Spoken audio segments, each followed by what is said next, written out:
butt cheeks.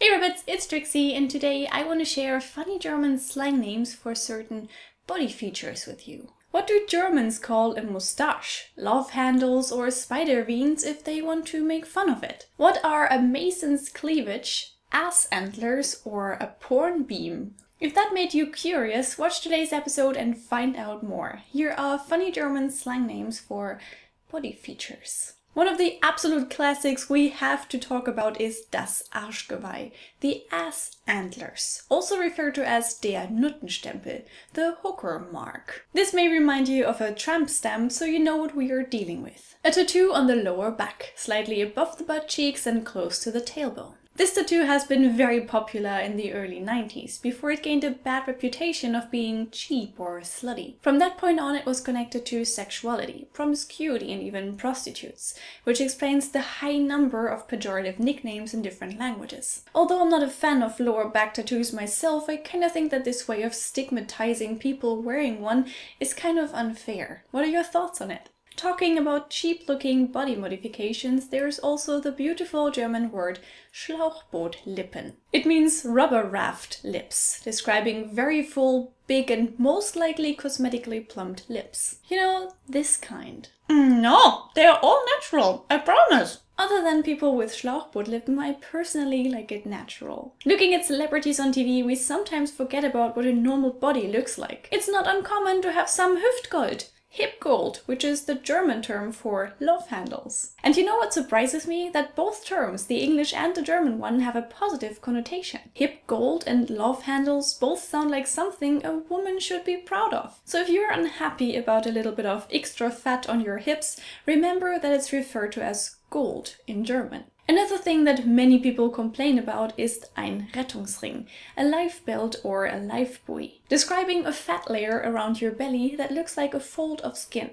and it gets bigger when you bend over. And guess what? Almost everybody has it. There has to be a bit of spare skin for your upper body to be flexible. Of course, for some people it's more than just skin, but believe me, you are not alone either. Even though I'm pretty skinny, I have a bit of a chubby tummy too, and I like it. Winter is cold in Germany. Something else that many people tell me I have is eine Stupsnase, a nudge nose. A nudge nose is either a pretty cute looking and small nose, or a nose that is slightly turned up. You know, like this. In this case, you can look into the nostrils of people with Stupsnasen and secretly search for boogers while you talk to them. But back to the lower body. Many women are also quite upset to find out that they have Orangenhaut, orange skin, a slang term for cellulite in German. And sometimes they even spot some Besenreißer as well, which is the German word for spider veins. Besenreißer is related to birch brooms, because the brushwood twigs used for this kind of broom resemble the pattern of the veins. Let me tell you that both of these body phenomenons are not uncommon. Even very young people can have a mild form of Orangenhaut and Besenreißer. The big deal that media and the cosmetic industry make about it is simply ridiculous. When are people gonna get it? The human body is not made out of porcelain. Perfect or beautiful is what you decide it is. Anyway, I feel like we talked a little bit too much about women. Men also have their body insecurities, right? For example, what about the fact that they are supposed to be all trained and muscular to appear attractive? Brrr, I'm Hulk. Love me, woman. At least according to most advertisements, they have to have a Waschbrettbauch, a washing board belly, the German word for six-pack, to be successful in life. Bullshit is what I call it. Firstly, personally, I like chubby guys. Secondly, who looks like the models in magazines? That's impossible beauty standards for normal guys. You know, guys that don't earn $1 million every year and have their own fitness studio in the attic of their penthouse. I can only shake my head about that sometimes. It's 2017. Let there be body positivity and realistic ideals. For once. Something that has a very funny German name, even though I actually consider it pretty cute, is das Arschkinn, literally meaning the ass chin. It can be used for people with a deep dimple in the middle of their chin, making it look like butt cheeks. And then again, mostly applying to men, there are Geheimratsecken, secret council corners, meaning a receding hairline. Actually a specific kind of it, in which the hair disappears in these triangle-shaped corners. Let me give you an example. Eric, can you come here for a second? What am I supposed to do? Nothing, just sit still and now strike your beautiful hair from the front to the back.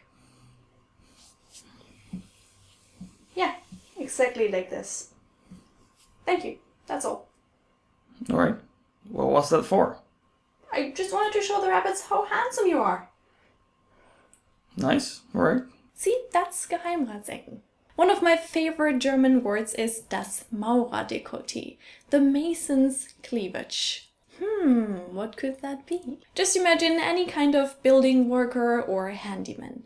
Let's say a plumber coming to your flat because of a leak. Very often these guys look pretty normal, but some of them are, let's say, on the heavier side. Now imagine this heavier guy bending down to look at something in your kitchen. His jacket moves slightly up, his pants move down, and you can take a look at about 20% of his butt crack. The butt cheeks are a bit chubby, so the picture reminds you of something. Two chubby things on the side and a crack in the middle.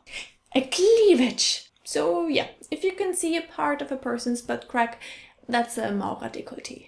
Let's move on. Let me ask you a question. Have you ever seen or heard the German word Vokuhila and wondered what it means? Well, let me reveal the secret. Vokuhila stands for vorne kurz, hinten lang, meaning that someone has a certain hairstyle with short hair in the front and long hair in the back. Some people also call this hairdo a Nackenspoiler, neck spoiler. It's not really a hairstyle with the best reputation in Germany. Another German nickname for a funny hairstyle is die Betonfrisur, the concrete haircut. It applies to both men and women and means that you used so much hairspray on your hair that it looks like made out of concrete, carved into stone.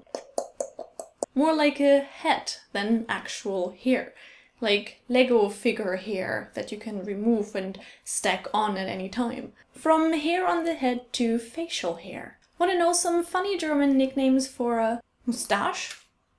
Well, what about die Rotzbremse, the snot brake? Some people also call it der Pornobalken, the porn beam. Let that sink in for a while. That was it, my list of funny German slang names for certain body features. What? Why does my hair look so fancy, you ask? Well, I decided to wear some Affenschaukel and ape swings in the end of this video to provide you with one last slang term for a funny hairstyle. At least they cover up your ugly Ziegel one, jug ears. Do you know more funny slang words for body features? And if you're not German, what slang words are there in the language that you speak? Do you find the German nicknames funny, strange, or even a bit offensive? Let me know in the comments down there. I really hope that you enjoyed today's video. If so, please leave a thumbs up because that would make me really, really happy. You can also follow me on Twitter, Instagram, or Facebook, and here is a video that you should definitely check out as well. Or do you want to support my channel even a bit more? Then you can also find me on Patreon. I would appreciate your help so much. Now I wish you all a wonderful day. Remember, here or maybe even here, and hopefully we are gonna see each other in my next video. Bye!